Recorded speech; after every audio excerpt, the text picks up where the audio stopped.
Welcome everybody to the July edition of the Professionally Evil Lunch and Learn. This is the most professional webinar that you will sit in on today. Maybe not.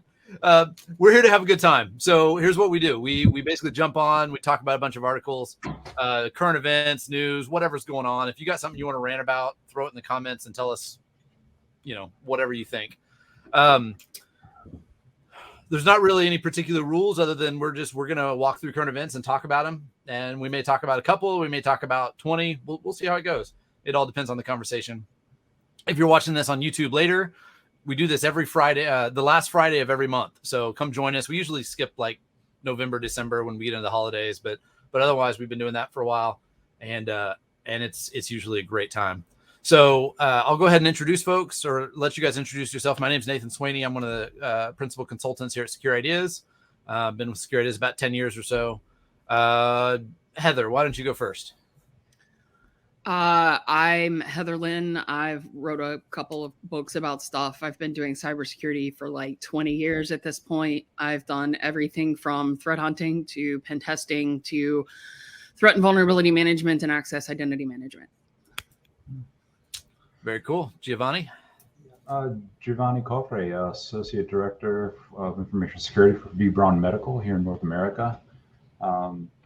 Been doing this for a long time, more than 2 decades. Been in IT since, goodness, early 90s. So been around, seen a lot of fun stuff. I really love what I do. Have fun, and just looking forward to having a good conversation. I will say though, any of my opinions or anything stated on today's webcast are mine and mine alone. That whole legal disclosure, if you will. Nothing I say is in reference to how B. Braun feels about any of these topics at all. They're just my absurd opinions on things. I'll steal that and say the same thing if you figure out who my employer is that I will not mention. That's a great point. I will say, I'm just going to put out there that my opinions are totally in line with Kevin's opinions. Even if he doesn't know it yet, it's probably because he's wrong and he just hasn't come around to recognizing the wisdom of my opinions. So we'll just go with that and see what happens. All right, cool. Well, welcome everybody. Let's jump in. So, as always, if you guys have a particular article that you really, really want to talk about or think is important, awesome. Otherwise, I'm going to start at the top here. So this one, the government's going to save us. Here, let me post the link here. House passes cybersecurity bill focusing on the energy sector and information sharing. Did you guys see the name of this bill? The Ransomware Act? Yeah, that's really the only reason I wanted to talk about it was how awesome the naming is. There, let me put that in if you don't want to read the whole article. It's the reporting attacks from nation states selected for oversight and monitoring web attacks and ransomware from enemies. It's kind of like, what was it, back in the early 2000s, that hacker safe icon? Oh, right. On websites. I kind of felt. Was that McAfee? They ended up buying it, yeah. Okay. But yeah, it's a really bad name, but it's our federal government. What do you expect? Yeah.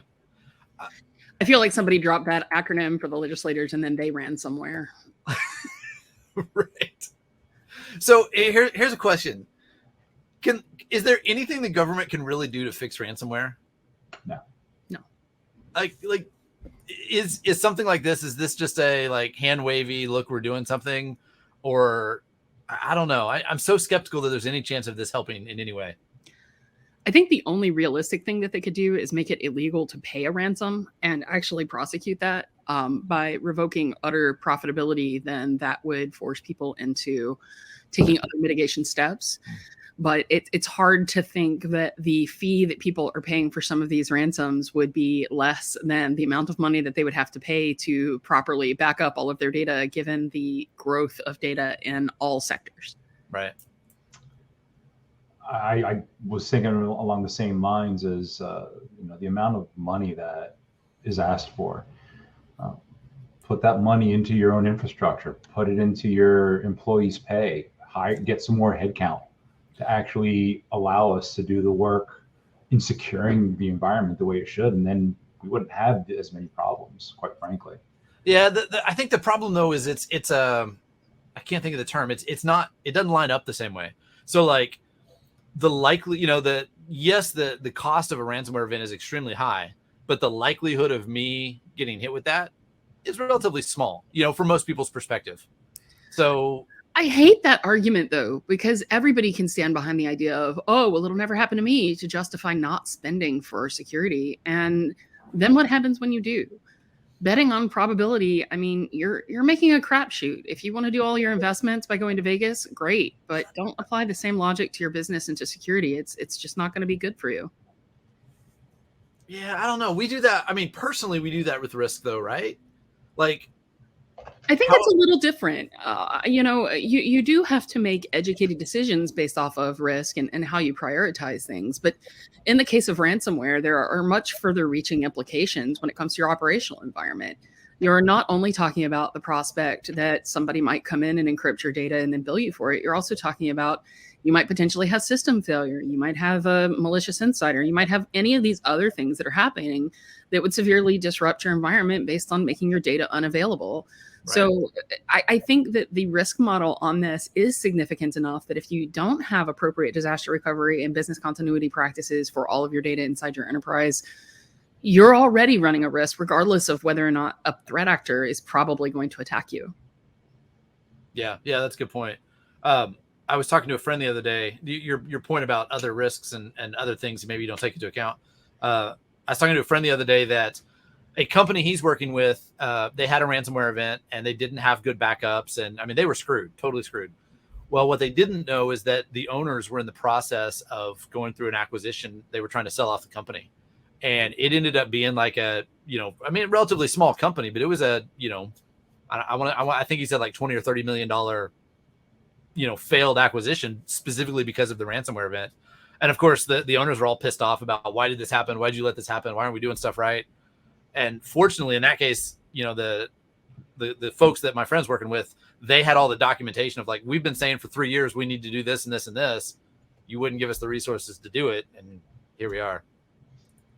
But well, I mean, we've got a long history of treating information security and cybersecurity professionals as, you know, victims, patsies, whatever you want to call them, because people have been encouraged to view risk assessment and risk models as soothsaying. And nobody human is psychic. Even the best AI models are still going to have some probability of statistical error on any kind of predictive outcome. Right. So probability is a gamble, and people need to realize that it's a gamble. It doesn't mean that you should never invest on something that is 100% probable, and it doesn't make sure you should always invest in something that's 1% probable, but you should be cognizant that every time you're basing something off of proposed probability, you're making a gamble.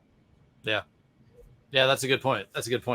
You want to make sure you're gambling like roulette gambling and not necessarily like craps gambling, right? As far as likelihood, probability. I don't know. Well, I mean, being a business leader, especially being an entrepreneur, it's always a careful balance between budgets and bonuses and protecting things and maintaining your business operations. I think we all have respect for that in the industry. But you know, there's always going to be the pitfall that's going to hit the person who considers securing the assets and taking good care of it as a secondary objective. Right. Yep.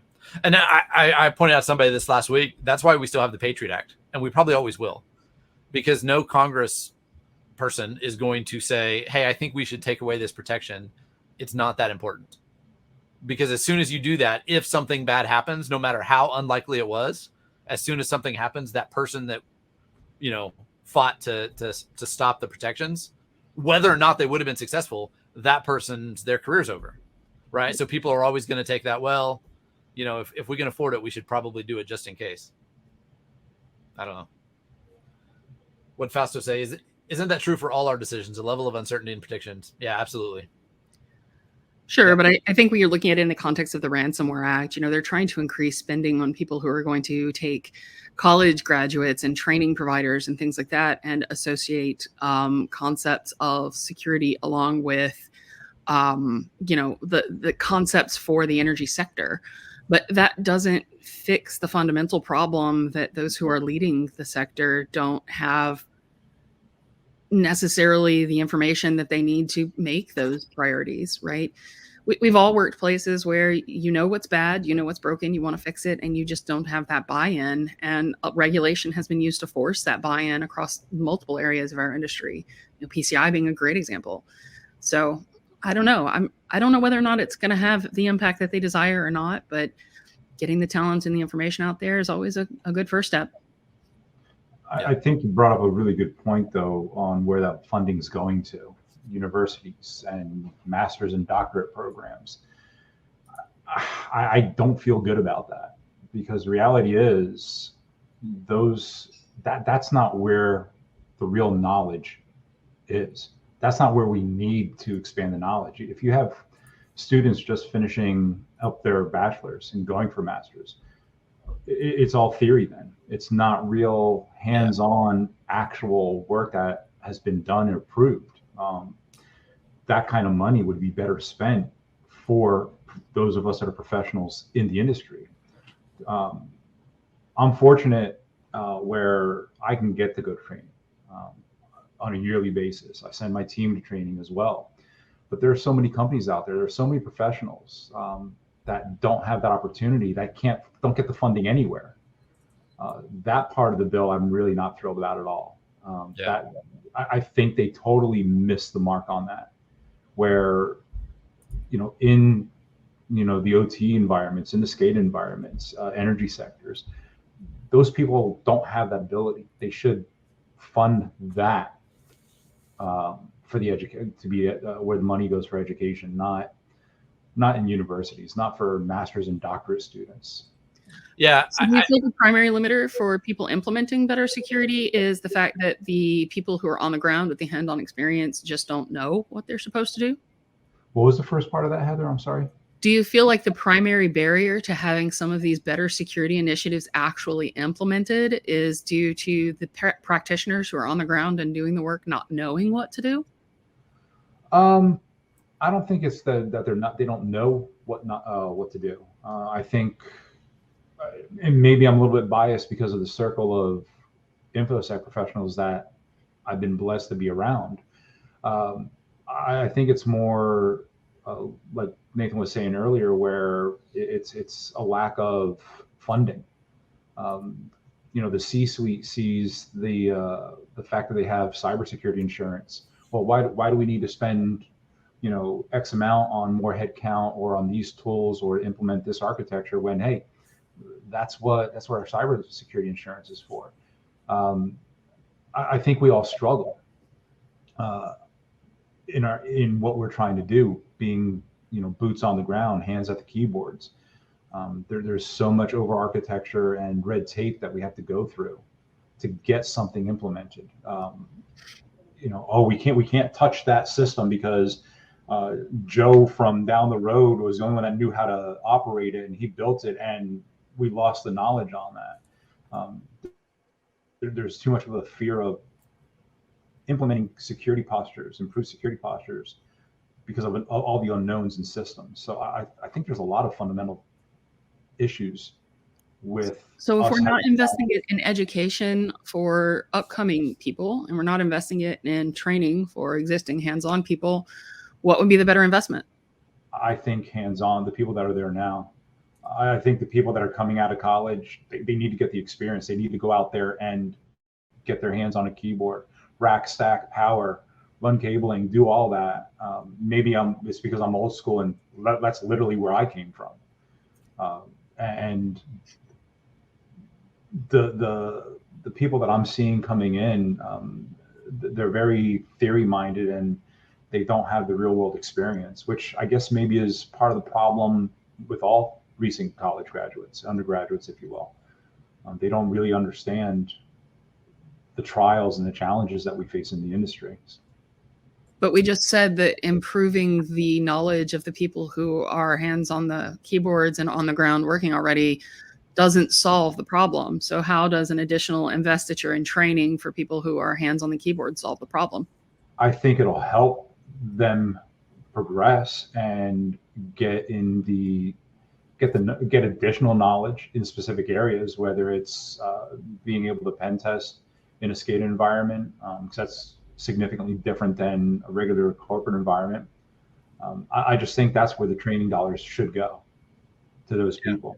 I agree. I think the looking at the details of that bill, so it's the Energy Cybersecurity University Leadership Act, and it's the money is basically going to graduate students and postdoctoral researchers to provide financial assistance for courses that integrate cybersecurity and disciplines associated with the needs of the energy infrastructure. To me, that sounds like some certain people lobbied for certain things to get a piece of the pie. There's nobody, we work with a lot of folks in the energy sector. They know what they need to do. Like the people, for the most part, the people on the ground, hands on, they know what they need to do. They can't get the resources, or they can't get, the appropriate, whether it's time or more people or tools or whatever to do it. Or maybe it's just buy-in, right? It's like, hey, the OT is over here separate from the IT, and we just can't get collaboration. We can't get, enough people to work together to do it. I don't think giving more money to doctoral students to research how to integrate cybersecurity initiatives, I don't see that helping much. No. But so you don't think that the research into things like NIST and other frameworks that people have used to apply to their organizations in order to better organize their efforts was a good expenditure? No, that's not what I said. I think that's great, and I think that kind of stuff is good. What I'm saying is I don't think that putting more money into university graduate studies is going to have a realistic impact on ransomware in the near future, right? Like to me, the bottleneck that we're having is not a academic bottleneck. It's a convincing people that this is necessary to do it bottleneck. Well, by the same token, are they not integrating some of this security education into future managers and executives through some of the business administration that focuses on the industry? Sure, I think so. But again, I think that's a long time down the road issue that's not going to impact the current bottleneck of how do we stop ransomware. By that point, by the time the folks that are in their graduate cybersecurity degree right now, by the time they get into a management position where they will have an impact, I hope ransomware is not an issue, right? Like I hope we've moved on to something else that we stress about. But I don't know. Let's move on. So there's I don't know if you guys saw this one about the Ukrainian app that was released by the Russians. I brought this up because we talked about this at a previous Lunch and Learn back in like February, March, that time frame. Did either of you guys get a chance to look at this, or have you seen that? Yeah, I read through. So it's pretty interesting article. I'm not surprised that they did it, but pretty lame that they did it as well. Yeah. You want to summarize what the app was, like what they effectively were trying to do? Yeah, it was essentially a tool to be able to DDoS Russian websites and government sites and everything else. And under the hood was really the Russians trying to see who is using the tool, and trying to track them down, and trying to create their own list of potential foes or actual enemies. And I just see it as a very weak attempt. And I think most people, if anything, it's probably really targeted to the non-user or the non-IT professional, maybe the basic person that says, hey, I'm going to do something for my country. Yeah. I'm going to download this app and try to do. So I don't know that they're really going to get the actual cyber defenders for the country, because quite frankly, they're not using a mobile app to do that. They're at the command line. They're on, they're using the tools similar that we have available to us. Didn't somebody already do that with something like Loic, low orbit ion cannon, or whatever it was, where I forgot about that. It's a denial of service tool, and it really sends traffic back to an attacker, or it's using its own targets. Yeah. Yep. So I didn't realize I had missed the point. This specific article talks about the Android app. I didn't read far enough down to realize that's all it referred to. So for a little more context, it's more than just an Android app. It's basically a voluntary botnet that you could sign up any systems that you had control over. You could hook up, and you gave control of that system temporarily when it wasn't otherwise in use you gave control to the IT army, which was a voluntary Ukrainian anti-Russian, paramilitary group that was attacking Russian infrastructure. That's the way they presented it. Where I first saw this was it was a Facebook group for like IT administrators, and it was like a humor thing. It's all memes and IT people making fun of other people, basically. But there were a bunch of posts about, hey, if you have computer labs that aren't being used, or if you have access to systems that aren't being used at night, install this and you can help Ukraine. It just the idea that people would do that blows me away. I'm curious how many people they actually got to sign up, other than researchers wanting to hack back at them. But I don't know. Yeah, from what the article said, there were very few people that even downloaded the information or downloaded the app, so that's a good thing. Yeah definitely. So speaking of that, let me jump over here to this other one. I saw this was interesting. Race against time, hackers start hunting for victims just 15 minutes after a bug is disclosed. Have either of you guys done bug bounty stuff? Not to submit. No, any of the bug bounty I did was just for internal. Yeah, I have. Some of the 0-day stuff or end day stuff can be a quick win if you find the right things that are in scope for it. But I don't know. I think the bigger thing is that anytime somebody releases a public exploit, it's a race against time before somebody fixes it if you want to take advantage of it. Right. I mean, regular attackers know this, and you'll see it pop up on Shodan even. So, I mean, whatever. Yeah, that's what I've always assumed, that as soon as notifications of updates come out, it's just a matter, a race against time. But what surprised me is 15 minutes. That I think this was Palo Alto did a study, or basically put out a report that from their MDR type monitoring solutions, they're able to identify scanning for attacks within 15 minutes of bugs being disclosed. Does that surprise you at all that it's that quick? Well, wasn't the old statement that you throw a Windows machine onto the internet and it's going to be exploited within 15 minutes? I mean, how do we think that happened? That's true. That's true. It's like the old what was the Windows worms from like the early 2000s that are still floating around out there? You know what I'm talking about? Code Red. Code Red. That's what I was thinking of. Yeah. I don't know if that's. Yeah, I don't know if that's still out there, but probably 5 or 10 years ago, we did a test where we spun up a Windows system, put it directly on the internet, and started watching for stuff like that. And it was kind of cool to see how quickly it got compromised. In fact, I was just not deleting. I was getting rid of some old CDs, cleaning up some stuff, and I was like, all right, my Windows 95 CD. Do I really need this? I was like, I've got the collection Windows 98, Windows, the whole collection. It's like, all right, I don't need like 3 of each of these. Let me pick which one I'm gonna keep. I think if it's like older than your kids, then it should probably be in a museum and not at your office. That's probably fair. Except for my Mac, of course, right? Here's the reality, though.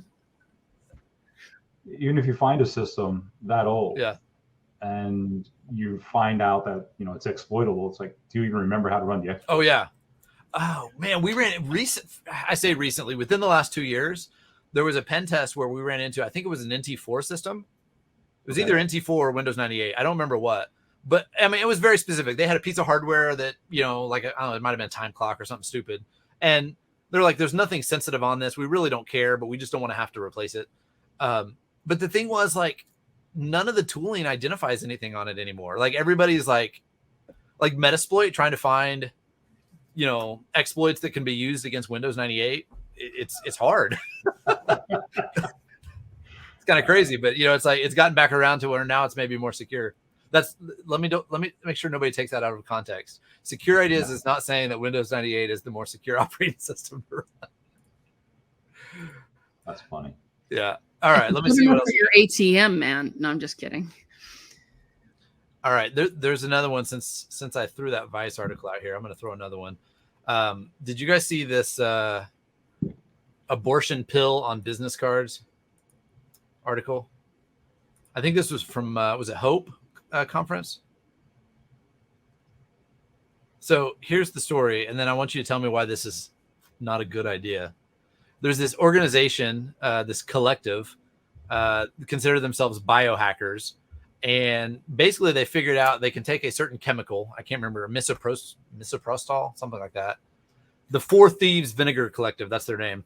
And they basically figured out they could dry out this chemical and print it on a business card or print business cards with it on it. And it's effectively an abortion pill that you can hand out. And they were going around at this Hope conference, promoting that as, hey, here's a way to fight back against, after Roe v. Wade was overturned and all that. Thoughts? I think it's crazy. I think it's ingenious. It amazes me what idle minds will do with their time. Yeah. That one shocks me, quite frankly.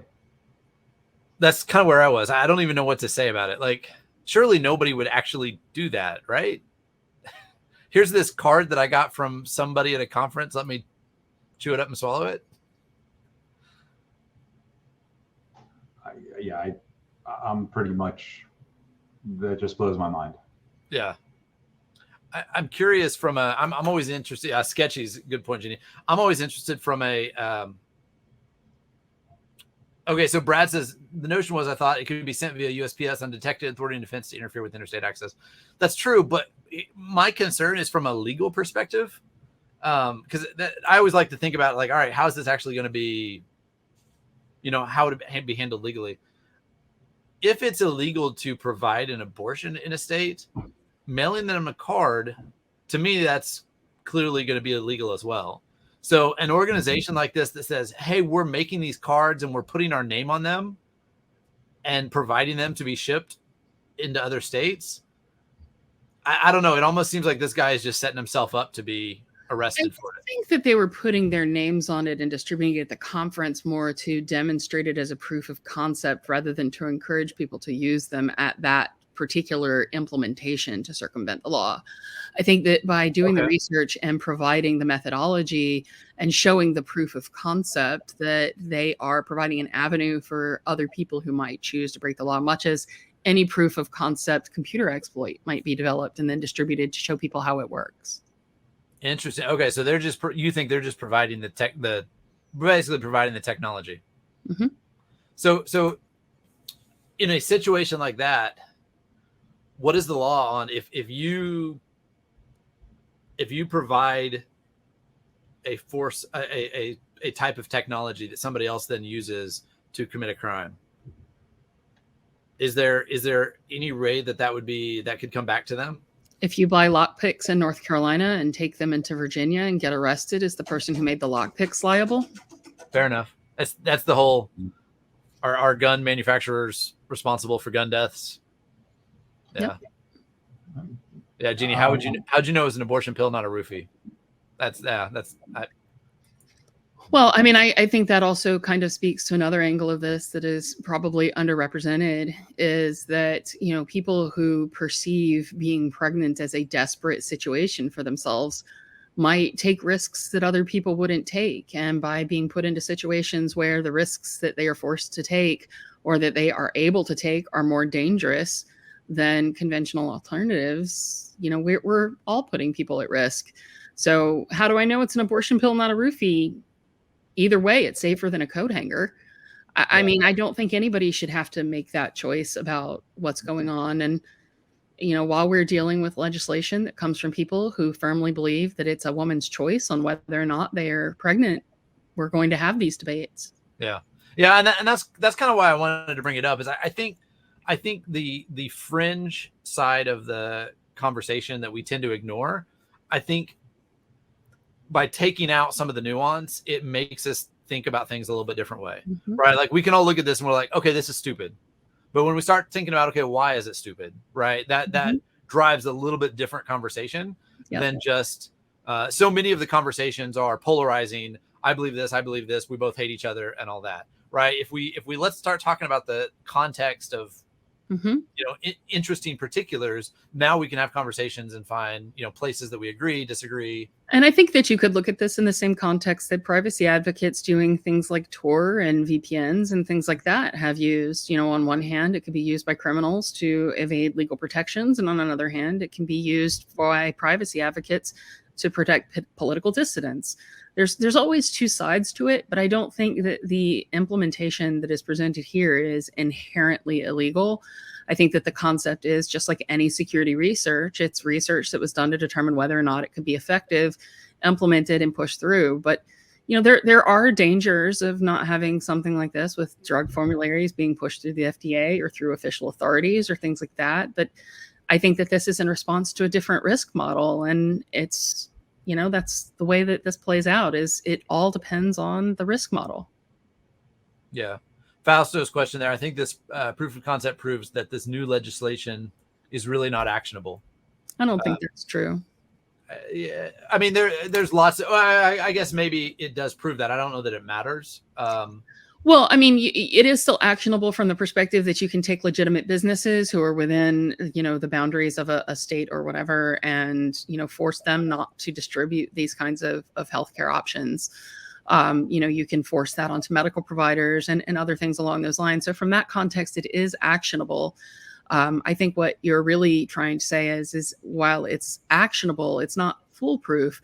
But realistically, what legislation is, it's illegal to kill somebody in this country, but hundreds of people get away with it every year.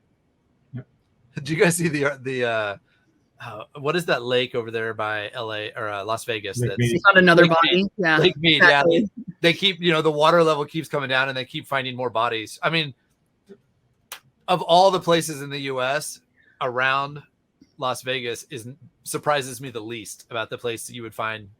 I just feel bad for the Bitcoin USB drive guy, because he should have just lost it in Lake Mead. He would have found it by now. Okay. All right, hold on. Let me find it. That's a great pivot. That's a good segue. Yeah. All right. So here's the art. Yeah. You want to fill us in, Heather, on what that's about? So he's claimed that he threw away his wrong USB drive and it had a sizable amount of e-currency on it. And now that the Bitcoins are worth enough to make it worth his trouble, he has come up with an $11 million scheme to dig up the entire dump and filter through it using advanced AI identification mechanisms to try to identify this thumb drive, ignoring the fact that long-term exposure to various weather events and other chemicals that might exist inside of a landfill could have significantly changed that over time. But he's so desperate to get this back that he's willing to throw $11 million at it. Was it a USB drive? I thought it was a spinning drive, like a old spinning hard drive. Regardless, they just say a drive, but it wasn't. My understanding was that the drive had the actual passkey for the account. Yep. Yeah, that makes for the wallet. That makes sense. Yeah.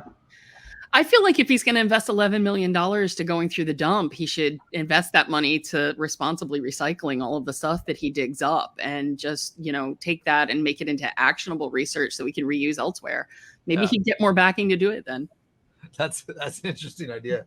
I love that. I mean, I was thinking about I guess the only reason it matters whether it's a USB drive or a spinning drive is my understanding, and I'm clearly not an expert here, but a USB drive, like you said, weather and sun, radiation, all that stuff. It does say lone hard drive in a trash pile, so it is a hard drive. Okay, because I think like with an old spinning drive, even if it's been sitting out there long enough, even if you have to take it apart, like as long as the platters are okay, you should still be able to recover it. Yep. But I feel like the city council is sick of him bringing this up and trying to get it back. They need to just arrange to have some EMP testing done over the site, and then it'll all be moot. Ouch. Well, I mean, so Kevin and I have this argument all the time. Like, we deal with a customer that's just a pain, and they're asking us to do something we don't want to do, and it's just frustrating. And he's like, I'm done. I'm like, no. Like, if they desperately want us to do this thing, just raise the price to a point that, one, we're comfortable with it, and two, they're willing to pay. Because if they don't like the price, they'll go somewhere else. And if they are willing to pay the price, great. Like, let's find something that's reasonable that we're willing to do it for. To me, that's just it's a market thing, right? Well, that's why I said at the beginning, if he were willing to invest that amount of money to doing something that is productive and useful, not just for that community, but for other dumps and other landfills that have that, then I'm sure he would get more acceptance for that bid. Sure. But in my mind, that city council, whoever's like, frustrated with it, like they just need to keep raising the price, right? Like, here's what it's going to cost. We'll let you do this. We'll coordinate with you or whatever. Here's what it's going to cost. I don't know if $11 million is that number or if it's, 50 million or whatever, but. Well, for perspective, he's not actually paying them to do it. I think that the business plan is to actually be able to pay for excavators and everything else to dig through 110,000 tons of trash over the course of 3 years. And the $6 million version of his plan only goes over 18 months. But incredible. Yeah. I mean, this is not a small thing. But it's worth 8,000 Bitcoin. Yeah. That's a lot. It says 176 million as of the time of the writing. I don't know what it's like. The plan involves making use of the Boston Dynamics robotic dogs, and they were going to use security and CCTV camera options for those to scan the ground and look for the hard drive using advanced AI. So, do either of you guys have one of those dogs yet? Oh yeah, I got 3 of them. Okay, yeah. I figured you're both successful infosec professionals. You probably have a lot of toys. Yeah, I just wish they'd stop pooping on my rug. What was the guy? Oh man, who was the guy in Atlanta that everybody hated? The world's #1 hacker, Gregory. Why are you bringing him back up? I thought we'd forgotten about him for a reason. Forgot him. What is his name? I'm not going to say that. You were going to say Kevin Mitnick. Come on, I'm not going to glorify people who don't deserve it. Oh, you know his name, Heather. Gregory? I do, but I'm not going to do that. Oh, you're killing me.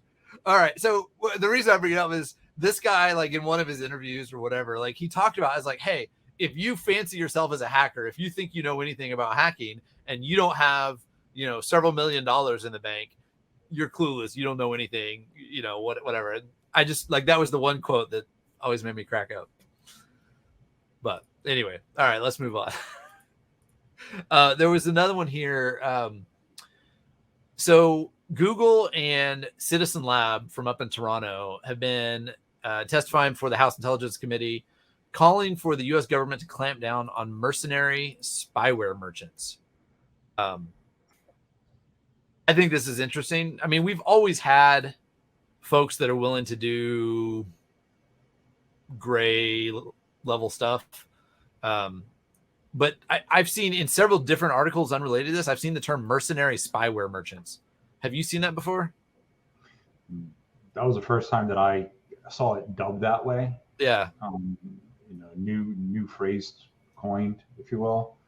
But if to do something like that, then why just stop with mercenary spyware groups? Why we have former military that work as mercenaries, or any of these other companies that really are merc companies that are legitimate, if you will. Right. Why is that any different? Well, many of the companies that they're talking about are actually populated by ex-military and ex-intelligence officers who've actually developed these tools. So I think that there's certainly a parallel based on there. But, we could talk about terminology and its psychological effect on people who consume the news and turn this into a misinformation, disinformation, and news bias discussion. Or we can point out that they're petitioning the same government who wanted to make encryption illegal and ensure that backdoors are installed on all devices to make sure that we could protect everyone, and realize how very futile this whole thing is going to be. Yeah. I like that topic better than the former one. Definitely. Yep. So what, as a society, how do we, there's this line between we need and want the government to have some level of protection, but we also need and want them to protect our privacy. So how do we balance between, hey, they want access to our stuff to protect us? No? What do you mean no? I don't want the government to protect my stuff. That's my responsibility. I don't want the government to do anything for me. It's my own responsibility to do those things. They've proven over and over again that they can't protect themselves, let alone us. So I always put that back in our own hands as being responsible for ourselves. The government just can't do it. That's why I say no. Yeah.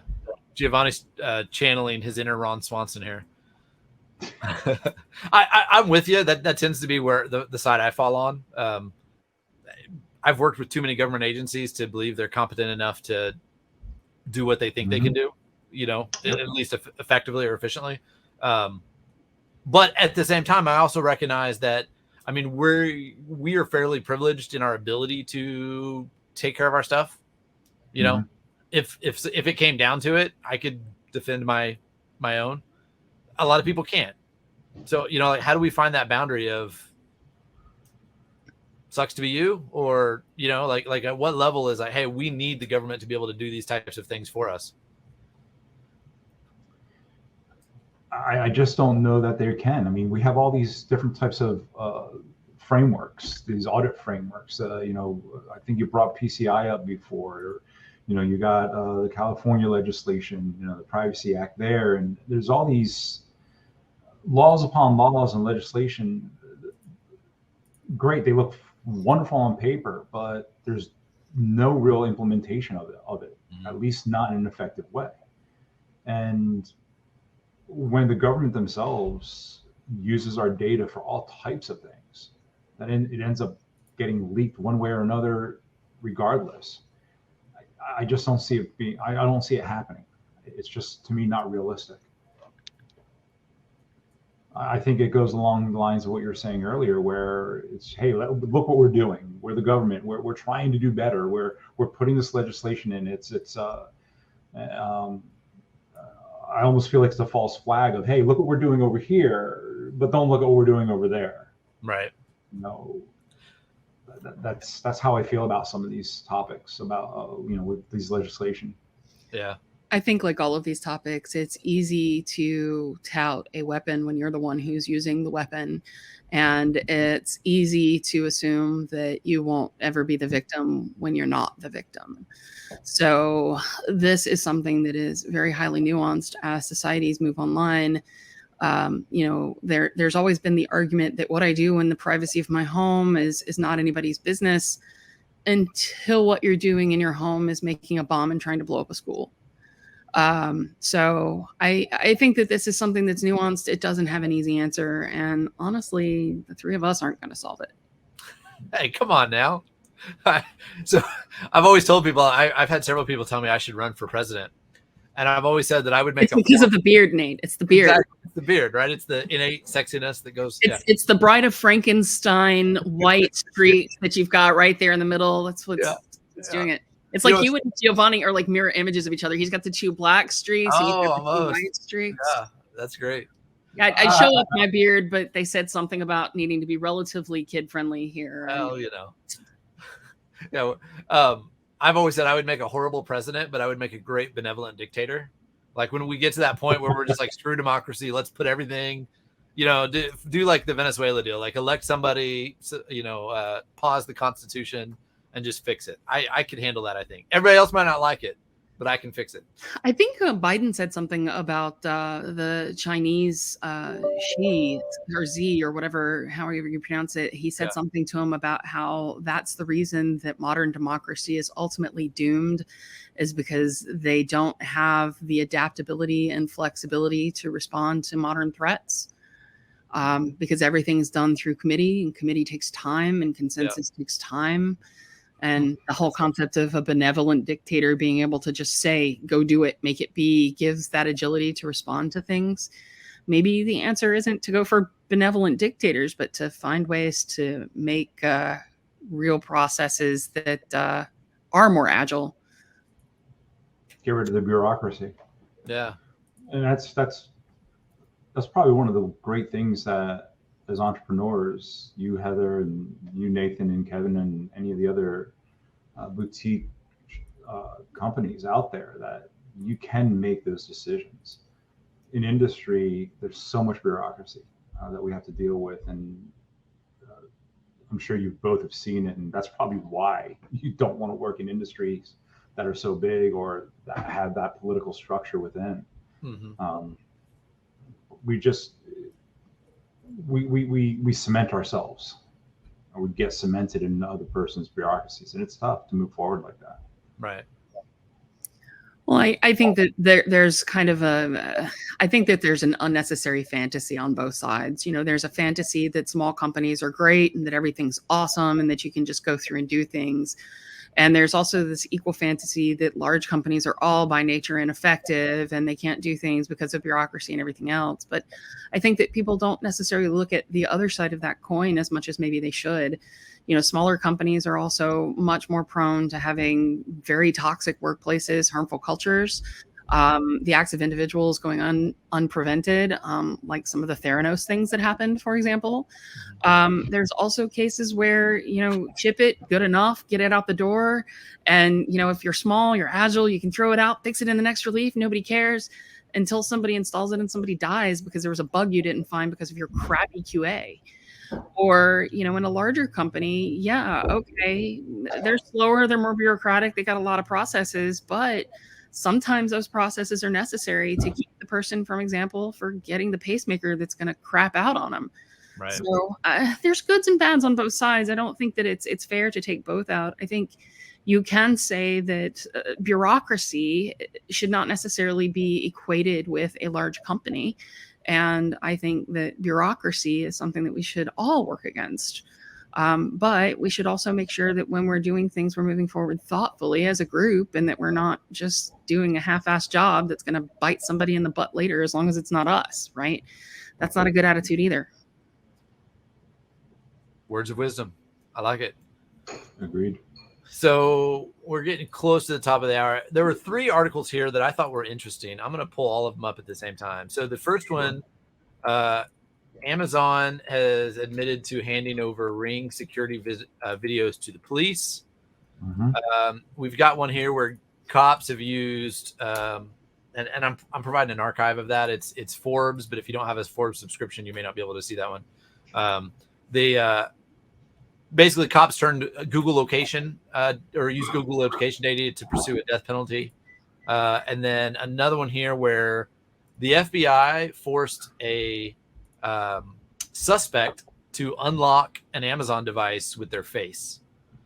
The reason I thought all of these were interesting, and there were a couple others. There was one where Google gave out some other details about a user or something, whatnot.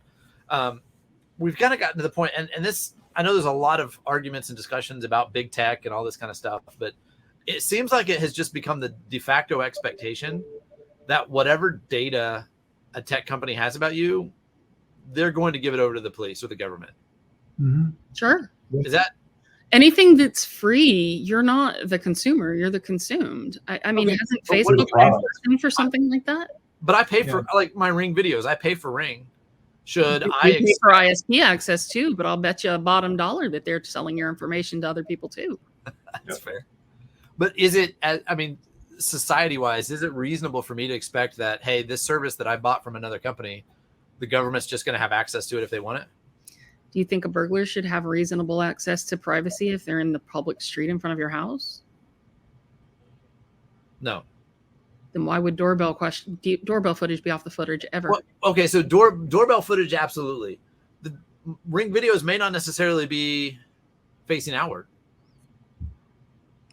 Then why are you putting cameras inside your house? I mean, that's like so great example. I mean, because somebody might sell it to a cop. I mean, like, this yeah. is kind of logical, right? This is why if an officer knocks on your door of your house, you should step outside to speak with them, because anything that they see when they're in your house, whether it's correctly interpreted or not, can be leveraged as probable cause to potentially implicate you for crime or prosecution.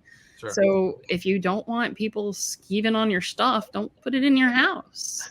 That's you can't exercise a reasonable expectation of privacy if you're an exhibitionist. Don't do it.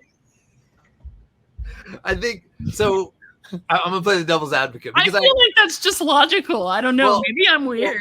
I agree with you, but I'm gonna play devil's advocate here because, like, the idea of taking pictures of yourself in nude or compromising situations or whatever and texting those to other people.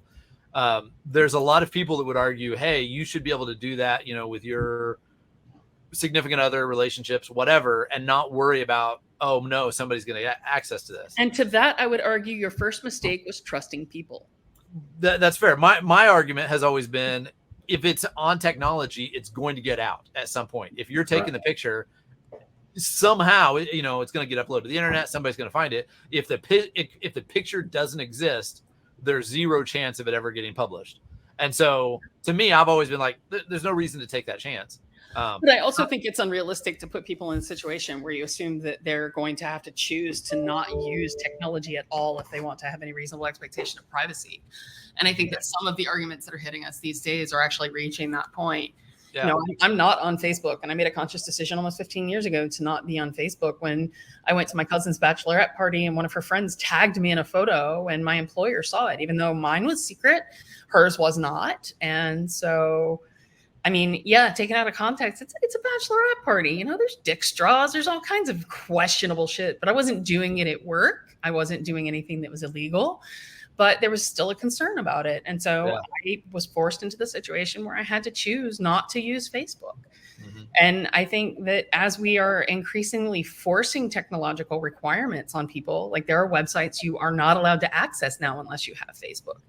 You know, there are going to be cases where police are going to say, I can't prosecute this crime. I don't have any evidence. If only you had had a doorbell camera. You know, I've heard those kinds of things being mentioned. So if you're going to force people into a situation where they have to use the technology, we're going to have to, as a country, establish the right to privacy and what that means and its implications for prosecuting and identifying crime. Yeah. Brad proposed out there, if it's my camera, even if it's facing out, it's weird that the data doesn't belong to me. I don't know that there's any, I'll be honest. I've not looked at the terms of service, what I agreed to when I signed up for Ring. I've got some Ring cameras. I've got some other brands and stuff. I've got a few different things. I honestly don't know who owns that data feed.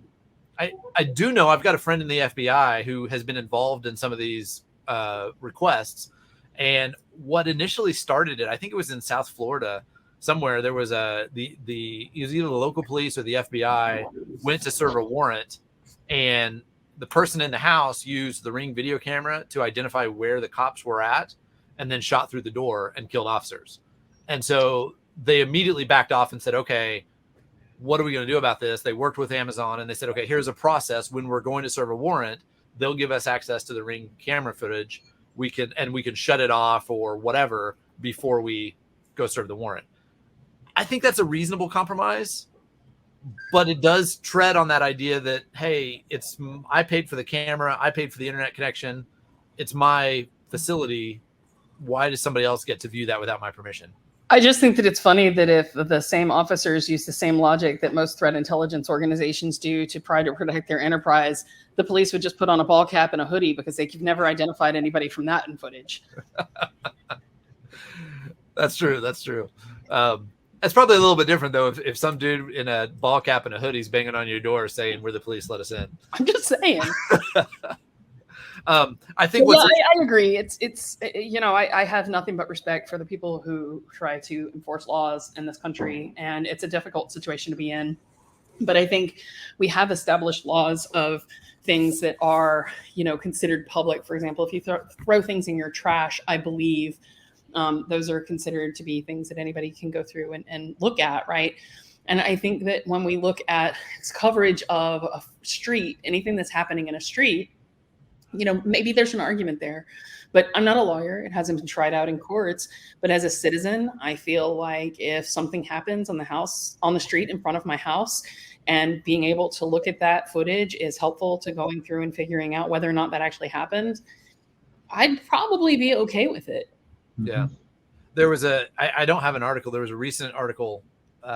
This might've been a year or two ago, where there was a Tesla that was involved in an accident, and it was impounded, and the police went and they got, you know, some analysts to try to pull the video footage off of it, and they weren't able to. And so they reached out to Tesla and said, hey, we need your help. Can we get video of this accident? And they're like, oh, that's not on the car anymore. We already retrieved it. Here we have it. And so that prompted the WTF of, what right do you have to take that video footage off the car and host it yourself? Well, Tesla's model isn't even for auto ownership in the future. They've expressed numerous times that the concept behind it is that they're going to issue shared vehicles, and you're going to basically pay for a ride share, which is a right to use the autonomous vehicle. Yeah. So I think anybody who's investing in a company like Tesla for ownership of data or anything else is probably missing the point. Yeah. Well, but I don't think the average person thinks about that, right? Like when you go buy, well, you probably do, but if my mom goes and buys a Tesla, she's not going to think about, hey, there's 12 cameras around this car. Who owns the data feed? Or not just that, like the Bluetooth and the Wi-Fi. Every time it drives around, it knows whose phone is in whose house and who's sleeping with who or whatever. Like, who owns that data feed of all those logs? Well, we have a lot of people who aren't aware of things that are going on around them, but we shouldn't need a government to protect them, right? That's fair. That's fair. All right, wrapping it up. I got one more article before we're done, and I'm not sure if this impacts either one of you guys. You guys remember Neopets from the 90s, late 90s, early 2000s?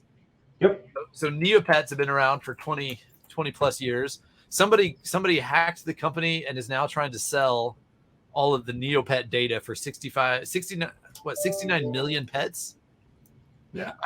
I just wanted to know, first off, are either one of you guys responsible for this? And two, were you impacted by it? I had Tamagotchis. My kids never had Neopets, so no. I'm looking forward to the phishing scams that are going to be help me from your Neopet. Oh gosh, could you imagine how many people have like kept this pet alive for 20 years?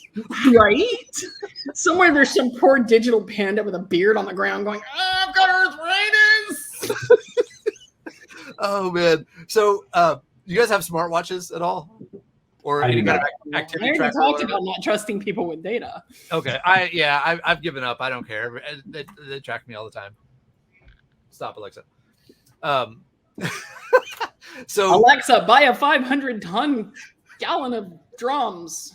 I don't know. I'm just saying random words. I'll come back to that in a second. The activity monitors. Somebody pointed out the other day that Tamagotchis are still around. It's just now they're us, right? And these activity monitors are basically adult Tamagotchi, like keeping ourselves alive instead of the little tablet. But when Kevin, the first time he got an Echo, this was before, brand new. They were fairly new. He's like, hey, this is a neat little toy, whatever. And he put it on his desk, and we found out that it had the ability to automatically order stuff. And so we were on a conference call and, staring at each other. And I said, hey, Alexa, order a 500-gallon, pound of lubricant or something like that.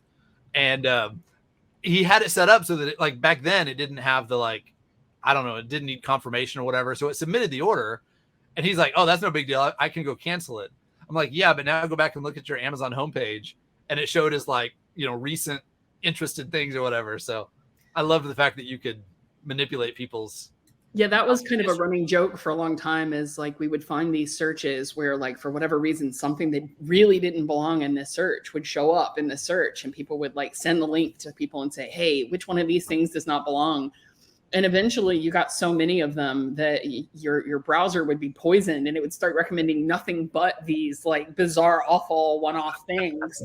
And so we're basically poisoning people's Amazon caches with it for the longest time as a prank. Nice.